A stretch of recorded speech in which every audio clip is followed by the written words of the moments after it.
From Northern Avenue in Yerevan, this is ＳիվիլНեթ's Daily News Digest. I'm Minas Avetisyan. Here are the top stories for Friday, February 7th. Protest rally in Yerevan against the new pension law. Also, Armenia and Azerbaijan pledged to respect the ceasefire during the 2014 Winter Olympic Games in Sochi. Plus, an inspiring and lively interview with one of Armenia's best-known photographers for this week's episode of Hidden People, and later, works by world-renowned Armenian painter Minas Avetisyan and his son exhibited in Germany. Yesterday, over 1,000 citizens rallied in Yerevan against the controversial pension law that came into effect January 1. The civil initiative Dem.AM, or I Am Against It, organized the rally as part of an awareness campaign against the new law. Joining the protesters were the employees of the Medzamor nuclear power plant. There was a heavy police presence and several scuffles broke out as the protesters marched throughout the city. ＳivilNet live-streamed the duration of the rally.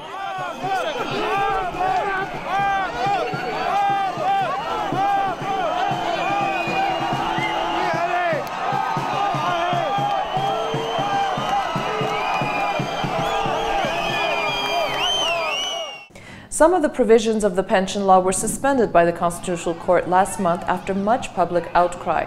The constitutionality of the law will be determined by the court in late March. The protesters, most of whom were young professionals, claim that the government is requiring employees to continue to deduct the sums from salaries and hold them in a bridge account until the Constitutional Court passes down its final decision.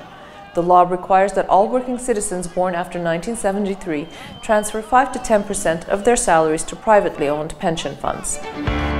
Armenia and Azerbaijan have reiterated their commitment to respect the ceasefire during the Winter Olympic Games in Sochi.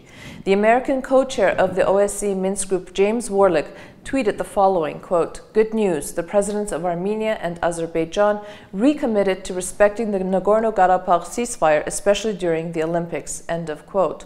Warlick, along with the French and Russian co-chairs of the Minsk Group, were in the region on February 3 to 5, holding meetings with President Ilham Aliyev in Baku and President Serge Sarkisyan in Yerevan. Tensions have been high on the line of contact as well as along the Armenian-Azerbaijani border in recent weeks, in the wake of a major truce violation committed by Azerbaijan on January 20. Both sides have reported casualties since then. On February 6, Russia's Foreign Affairs Ministry issued a statement calling on all participants of armed conflicts around the world for an Olympic ceasefire during the Sochi Games. Olympic truce is a tradition originating from ancient Greece when laying down of arms was announced before and during the Games. In 1998, the International Olympic Committee renewed this tradition by calling upon all warring nations to observe the truce at least during the period of the Olympics. Armenia might have its first woman mayor. Ruzana Torosyan is one of the leading contenders for the upcoming mayoral election in the city of Goris.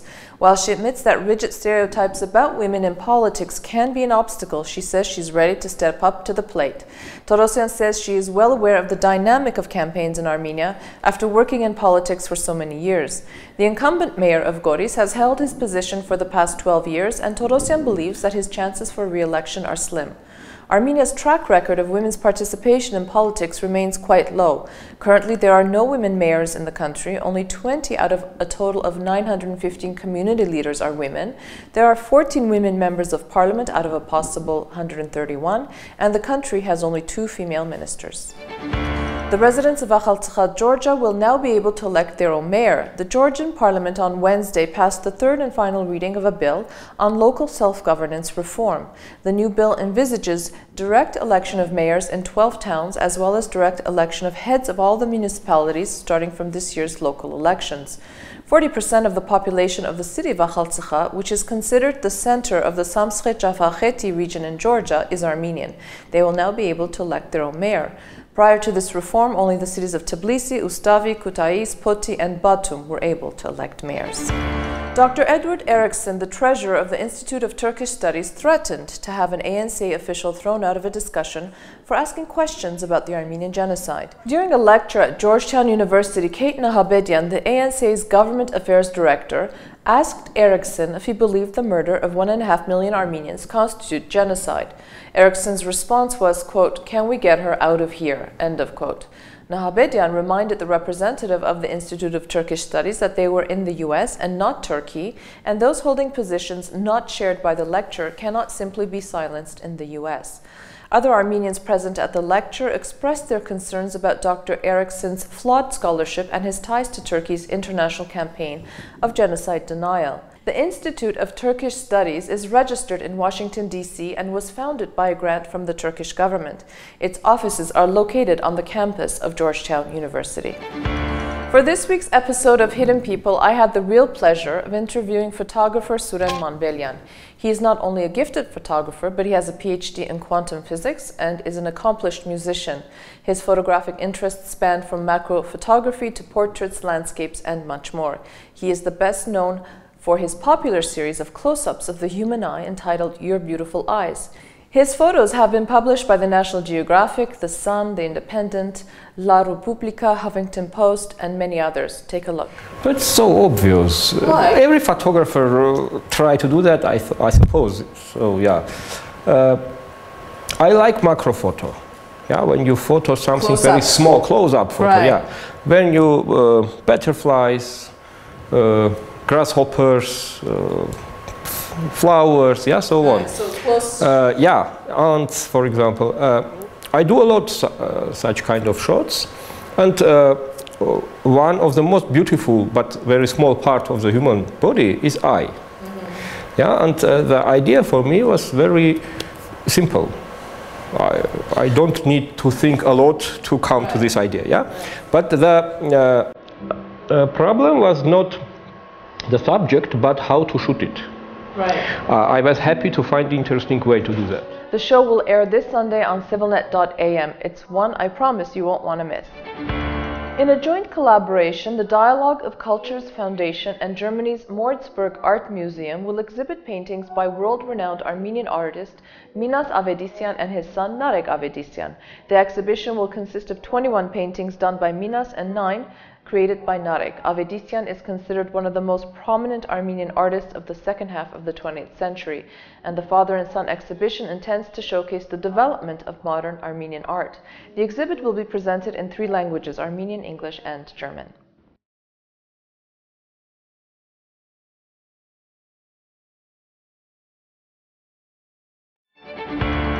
The government of Armenia has planned to reforest 35 hectares in the Davush, Kegarkunik, and Shirag marzes.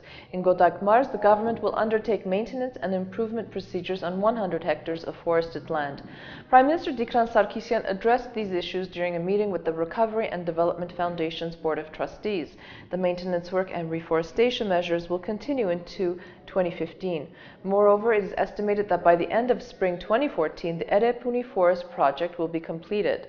The Erepuni Forest Project, or the Downtown Forest, is an ambitious project that began in 2013 and is aimed at reforesting 51 hectares of land in Yerevan using modern equipment and techniques. The exchange rate is up on your screen as we take a look at your forecast. It's going to be another sunny day in Yerevan with a high of -1 and a low of -10.